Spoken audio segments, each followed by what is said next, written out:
Bonjour à tous, on se retrouve aujourd'hui parce qu'on va commencer à vous envoyer vos box d'automne dès la semaine prochaine et qu'il est grand temps de faire le point sur vos jardinières d'été et surtout comment les préparer pour les faire passer l'hiver. Alors je vais commencer avec la jardinière d'ombre thématique Éclipse Totale que vous avez reçue pour l'été dernier. Dans cette jardinière il y avait 4 plantes, le bégonia, le coléus, alors ici c'est pas du coléus, c'est de l'hypomée parce que j'en avais plus et que je vous ai tout envoyé, mais je vous expliquerai ce qu'il faut faire pour le coléus, le fuchsia et du lierre.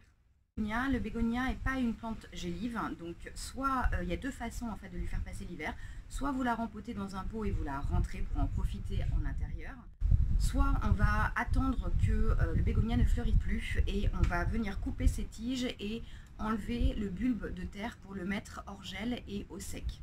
On va le faire ensemble tout à l'heure. Le coléus est une plante qui ne résiste pas au gel, donc il va falloir très rapidement le rempoter dans un pot individuel pour que vous puissiez en profiter et le rentrer pendant la saison hivernale. Le fuchsia, lui, il va pouvoir rester dehors à condition de lui faire un bon paillage. Le fuchsia peut résister à des températures allant jusqu'à moins 5 degrés.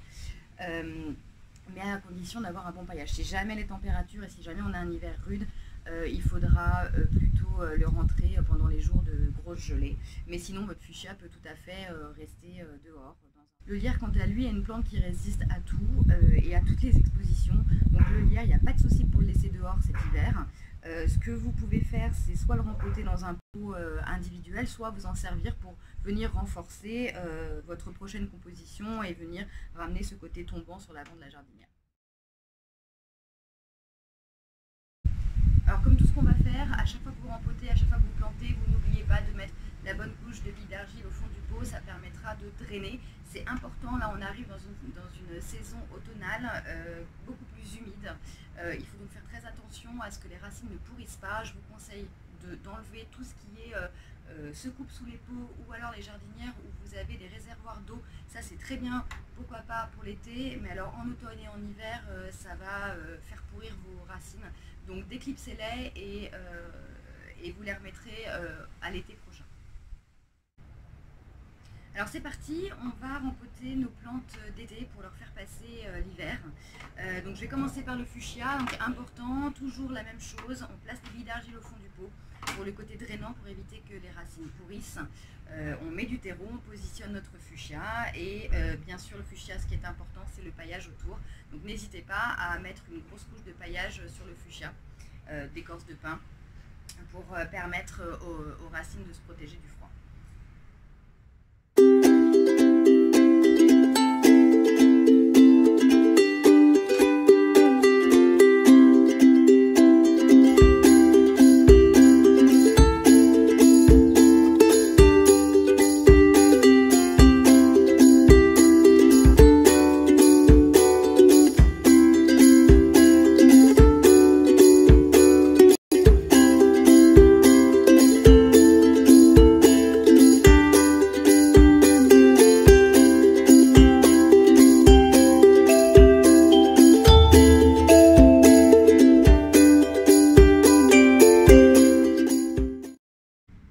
Alors voilà, ça y est, on a rempoté notre fuchsia, on a privilégié un pot assez grand pour lui laisser la place de se développer au printemps prochain. Vous le voyez, mon fuchsia là, il est encore en fleurs. Il devrait fleurir jusqu'à à peu près fin octobre. Alors on va maintenant s'attaquer au lierre. Le lierre, nous on a décidé d'en faire une suspension pour l'intérieur. On adore le côté retombant du lierre et le lierre se vit très très bien aussi également en intérieur. Mais vous pouvez également faire une suspension pour votre balcon, votre bord de fenêtre ou votre terrasse. Donc le lierre c'est très simple, il suffit de tirer tout doucement sur ces tiges pour voilà, pouvoir enlever ses racines et il suffit de le replanter dans un pot individuel. Là aussi, billes d'argile, couche de drainant et comme on va le rentrer, on n'est pas obligé d'amener la couche de paillage supérieure.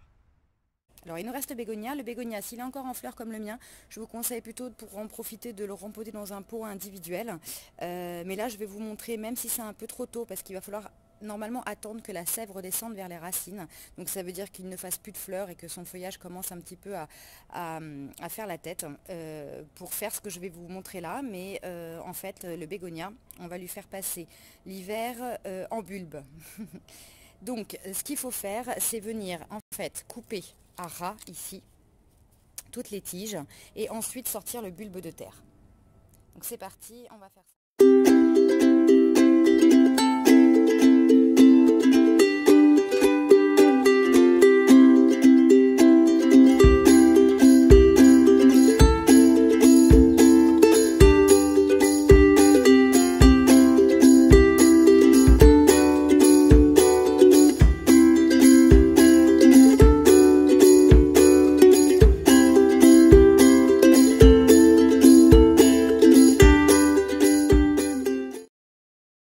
Voilà, vous savez tout maintenant sur comment faire hiverner votre jardinière d'ombre. On se retrouve très vite avec les autres thématiques.